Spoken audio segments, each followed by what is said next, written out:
Jobs, tariffs, and Gary Cohn. Oh my.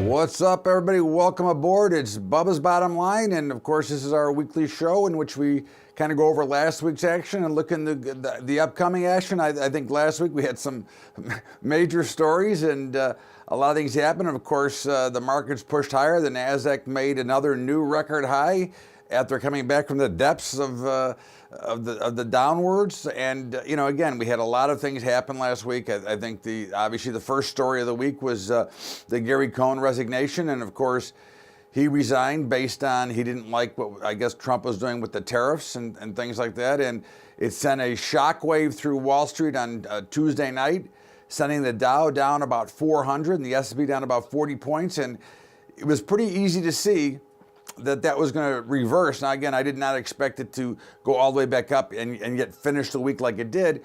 But it was, you know, one of those moments in a market that you had a major sell-off that just was begging to be bought. And again, that's one of the things if you're trading or you're investing, you look at. But the market's really all the way back, only to make highs the next day and get in the positive territory. You had the big talk of tariffs and what was the trade wars that were going to be created. And of course, on Thursday, President Trump came out and gave his views on how he was going to handle it. And it looks like, again, as he has done so many times in office already, as he's working as they say, the art of the deal. But I do believe it's about time that we did flex our muscles as the strongest nation in the world and quit taking the crap from everybody else. I think this is something that had to be done. I think it will work out better for everybody. I think that it will help put NAFTA back together, but put it back together on a scale that it's fair instead of where we're just always giving it away. And I think that's one of the things we're looking at is, again, why should we continue to give everything away? I think that you've seen very good examples of President Trump making these decisions as a businessman versus as some political guy that just wants to take advantage of what he's in.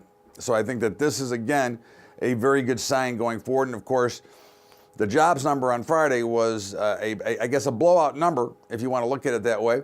313,000 versus the 200,000 expected. But when we look at the jobs number, okay, what are the things that we see here? We see wage growth did not grow. In fact, wage growth declined from last month. So again, we are in a 45-year or so stagnation of wages. And so what difference does it make as the jobs? And of course, you know, the jobs market is another supply and demand market, and there's still plenty of people looking for jobs. I know you heard last week, if you watched any of the news, you heard about the JOLT report and more people are quitting their jobs. Yeah, they're quitting crappy jobs to find other crappy jobs. There is not still the great job market out there. Yes, they're creating more jobs.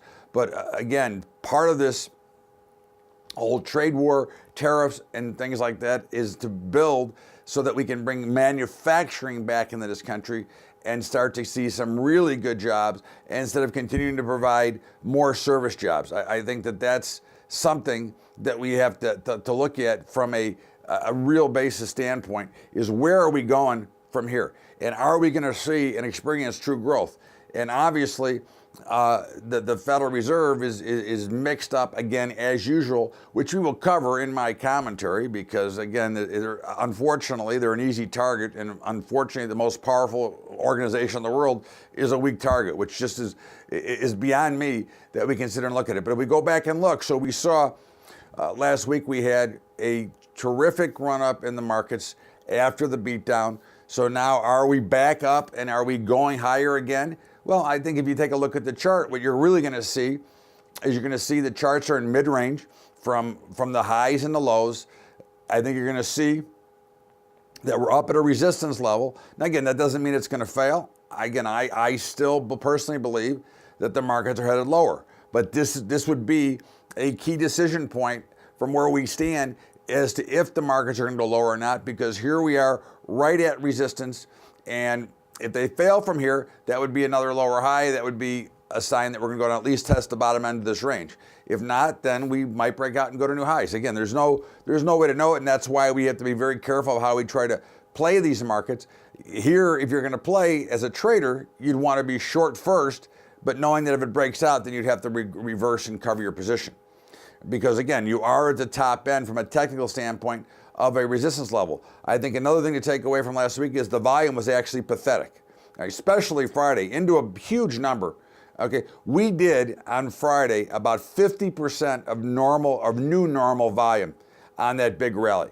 So that was really just a rally of more of a screw the bears rally. It was more probably some short covering. It was more probably a little bit of a beat down, but the volume was so bad and there was not one real attempt at any sell-off. So there was either no attempt at taking any profits or no attempt at doing anything, and the market just kind of ground straight up. It was just, again, it was an ugly day if you were trying to trade into it, unless you were just a buyer, all right? But if you were looking at spots and trying to trade both sides, you could never make money on the short side of the market. It just continued to go up, and that was pretty much all the exchanges, the Dow, the S&P, the NASDAQ, and the Russell. Again, the Russell had a monster week last week, continued to defy logic and go up. But again, we're not predicting that we're not going to continue to go up. We're saying that probability-wise, after all, Friday was the 9th year of this bull market. It was the anniversary of the big beatdown back in March of 2009.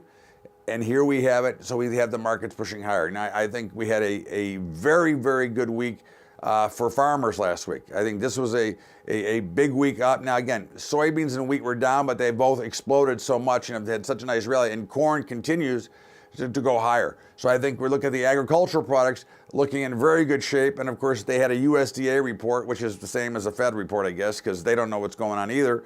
And I don't like the way that they issue their reports, and I don't like when they issue them. And I don't like how they get their numbers, but that's a story for another day.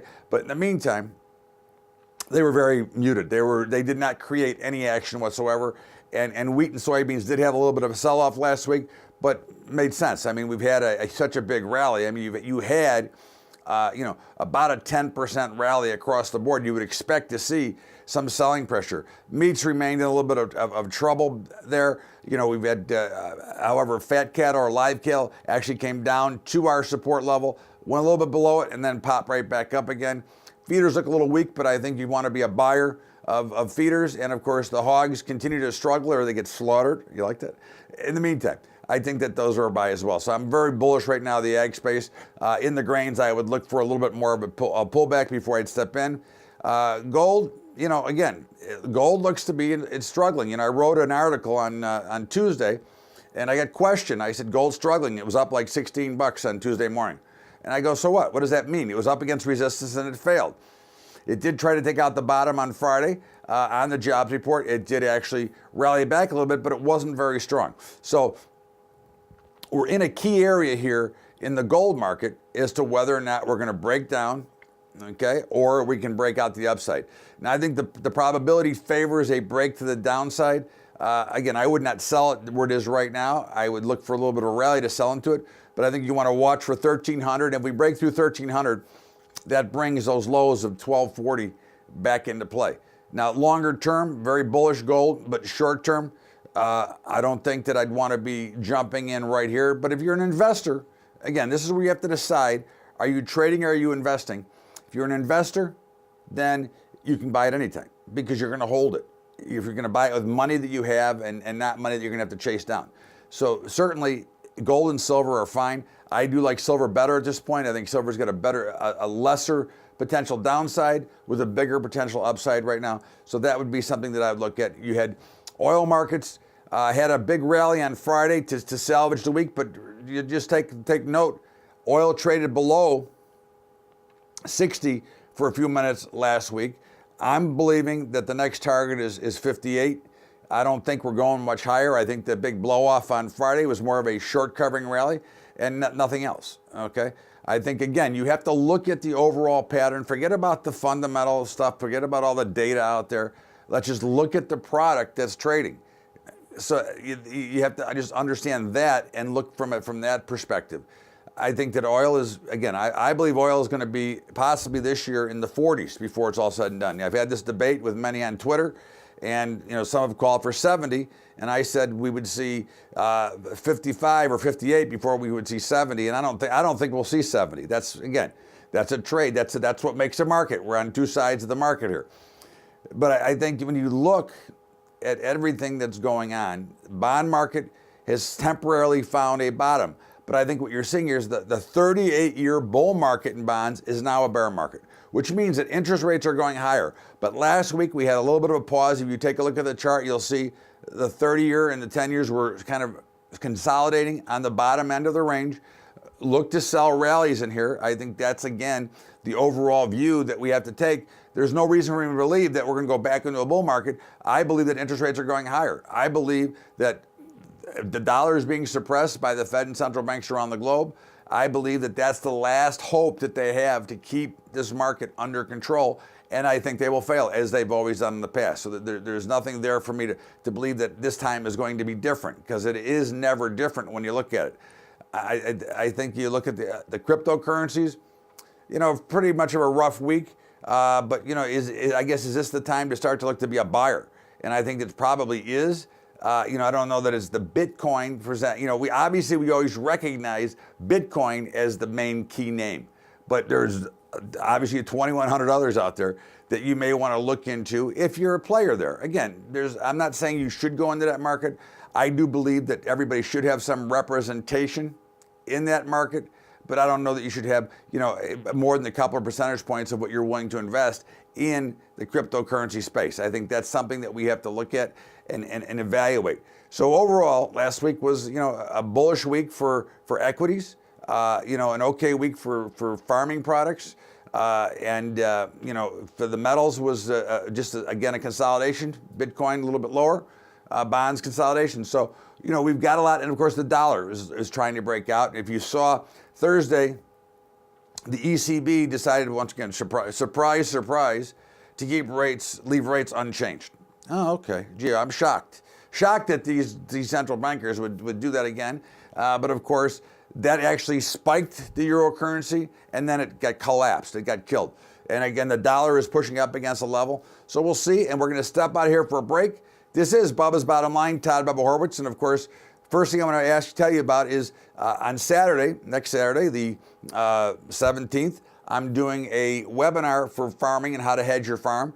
So go to BubbaTrading.com and you can certainly sign up for that if you'd like to see it. The link will be up there for you. It is free. Just come and join me. And also want to remind you about my high school investing program, highschoolinvesting.com.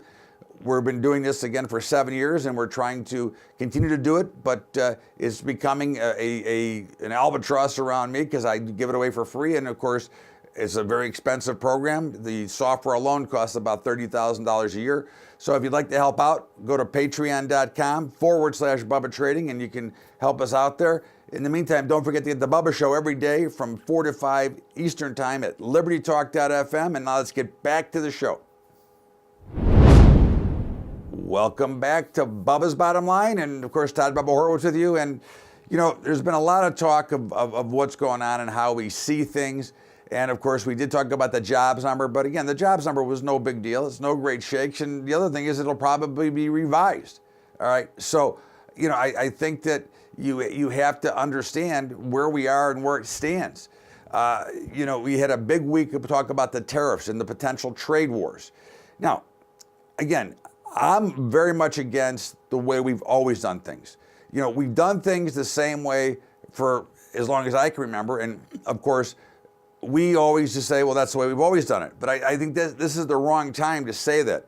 I believe that it's a pleasure to see President Trump step up and flex our muscles a little bit and say, hey, we're going to start to do some of these tariffs. I don't know that it'll have much of effect. I know what the theory says. I know what some of the economists says. But I give no stock and no credibility to any of the economists either. I give no stock to all these people that tell us how bad it's going to be, because I personally believe that everybody's got an angle that they're trying to play, and it's going to cost them personally money, not necessarily be beneficial for the country. I believe that a stronger deal in place, after all, we are the world's power. We are the reserve currency. we have to stop giving away our money. We have to stop giving away everything. I mean, we're $21 trillion in deficit right now, all right, and there's no sign that that's going to improve anytime soon. Somewhere you have to stop the music and start to worry about taking care of your own debt. So we cannot continue to support everybody and let these tariffs, just slip by. We pay going out, they should have to pay coming in. So I think that you've got to see that again, it doesn't have to be a total trade war, but I don't know that we would be that much affected if there was a trade war. I know what the common logic is, and I'm not saying that I'm right, but I believe that what we've done for so long has not worked, all right? Look at where we are. It's a very simple formula. Look at where we are. We got crappy jobs. We've got no real growth. I know we keep hearing 3%, 3%. I haven't seen that yet, right? All right, so we've gone nowhere. We've got no real growth. We've got $21 trillion in deficit. We've got a Fed that won't leave the market, but yet we're already worried about trade wars. Maybe it's time to try something different. That's all. That's the way that I look at it. I don't, again, if it's wrong, it can be adjusted. But we've got too many things that are wrong, and we're giving too much support to others instead of taking care of our own. It's just like when people come out and they make huge donations to the homeless in Africa, for example. Well, what's wrong with the homeless in the United States of America? That's what I always have a problem with. I don't get it. All right, but that's just me. It's just one man's opinion. But you've got a situation here that looks pretty bad, and of course, the ECB is going to continue asset purchases. What does that mean? It means that their position sucks. That's what it means. It means that they're not in very good shape.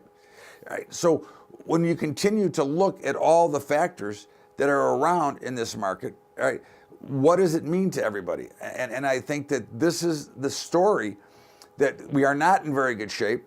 And this is something that we'll get more into our commentary, but I understand what's going on, and I can see the financial revolution, which is in the cryptocurrencies, and now a New York judge now deems the cryptocurrencies as a commodity. Now, is it a commodity? I think it's more of a currency than it is a commodity. Usually commodities are something like orange juice, soybeans, cocoa, sugar, all right, a tangible something that you can put in your hands.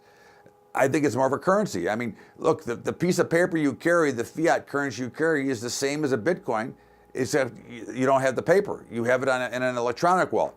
So the cryptocurrency world is starting to take hold at many of the smaller places, but there is also a lot of regulations trying to be going on here. And of course, to me, that's just governments trying to get their share out of it.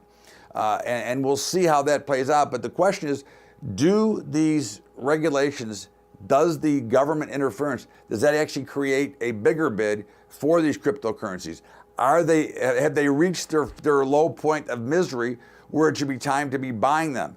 And again, I don't recommend to buy them per se.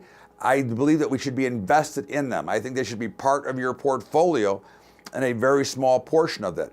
But again, I think they're real. I think you're going to start to see many of these smaller, some of the third world nations start to adopt these currencies as their own.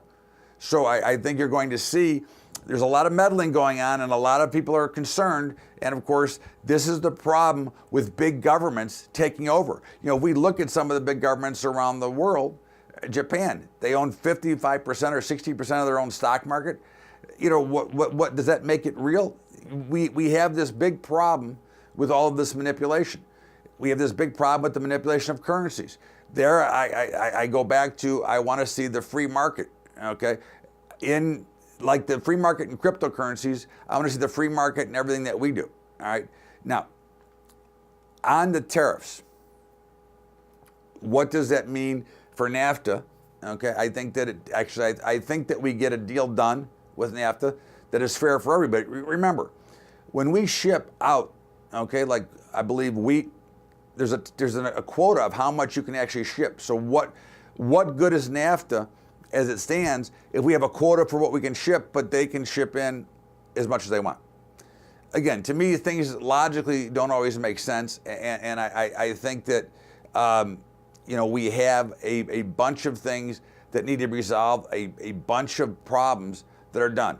But I think one of the biggest problems is that this recent jobs report is going to probably lower the GDP expectations. I think that, again, when you see the lack of wage growth, when you see the underlying part of this report, the market rallied. Now, if the market was really that strong, if the jobs number was really that hot and that good, then the market probably should have sold off. You would have thought when you saw the original print that it would have been created a sell-off, because it would indicate that the Fed might be willing to raise. And of course, the Fed has been having a very dovish conversation the last couple of weeks preparing for this. So you would have thought that if it was really that great, you might have seen a little bit of a hike in rates. But you didn't see that. And I think that is a telling story. The lack of volume is a telling story as well. I think that you've got, a position here that is very telling, right? That, we're waiting. And I think that the bubble that we're in, and I believe we're in a bubble, okay? And again, it doesn't mean it's going to pop today or tomorrow. I just believe that this is a bubble. I believe valuations are off. I believe that everything we're seeing is more of a mirage. And I think that really the bubble is just really waiting for a pin to pop it. Now, again, when will it pop? If I knew the answer to that, that would be it, but I don't. All right. Again, this can continue. Listen, it's been 9 years, a major rally. I can't tell you when it's going to stop. I can tell you that right now it looks like this could be the opportunity. But now we've been here before where we've had these big sell-offs and then we rallied right back and making new highs. Now again, as we said when we opened the show, we're right at resistance. So if it goes out and breaks above, there are some people calling for 3,200 in the S&P.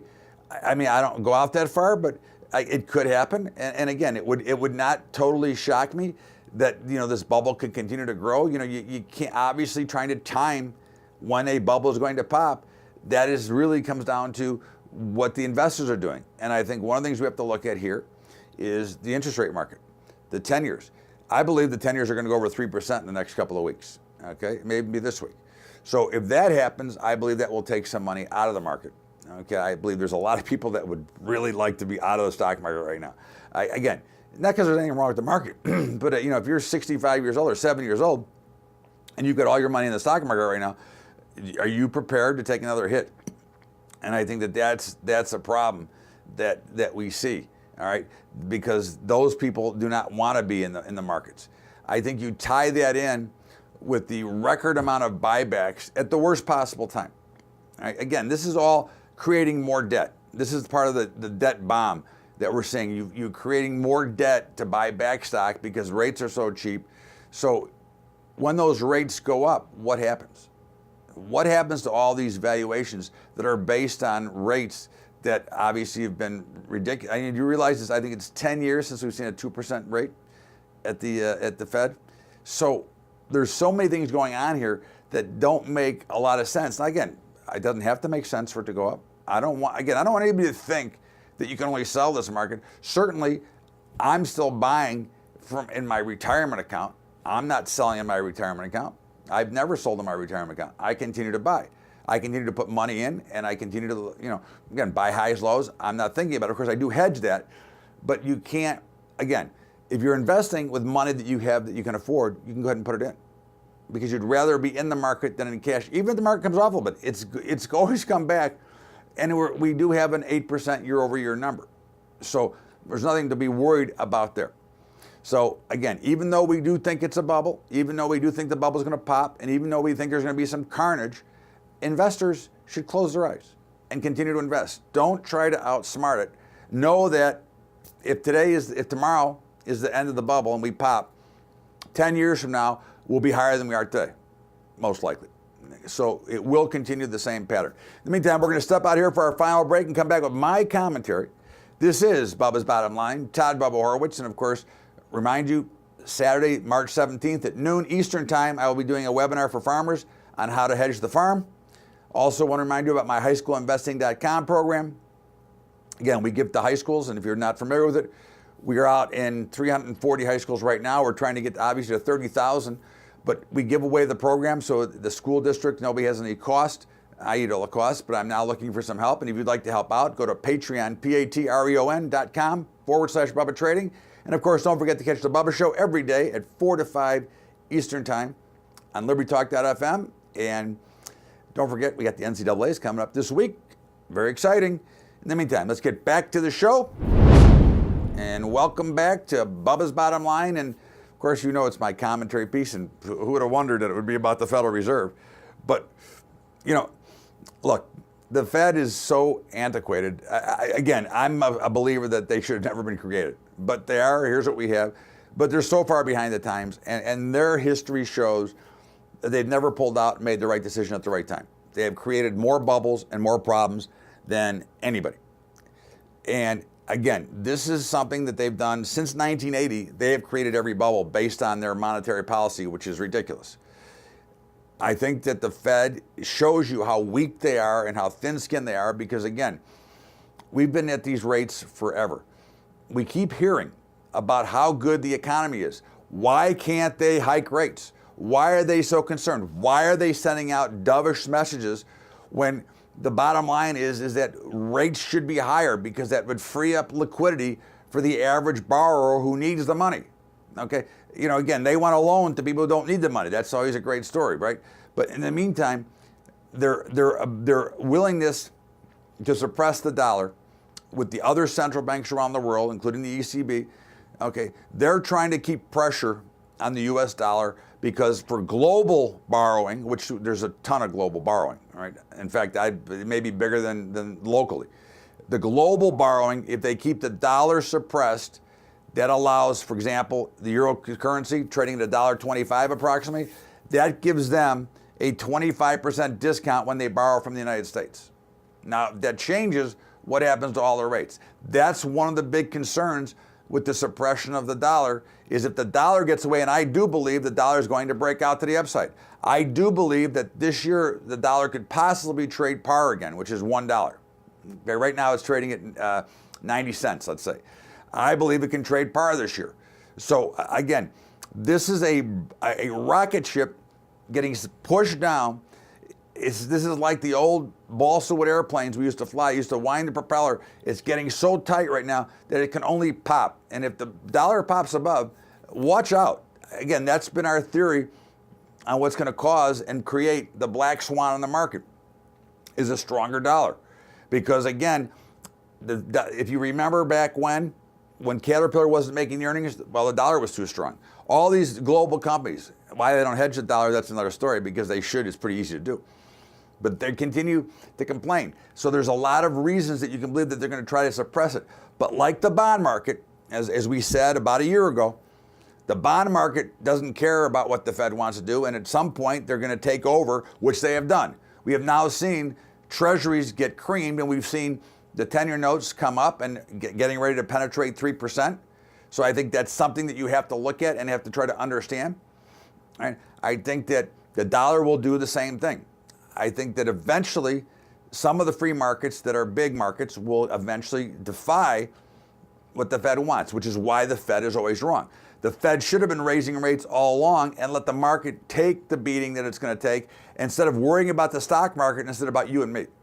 Right? They're too worried about the market and not worried about what the overall situation is. And of course, you have to create natural inflation, not that artificial crap that the Fed wants to create to take money out of yours and mine pocket by taxing our assets that they're forcing up, that are inflating.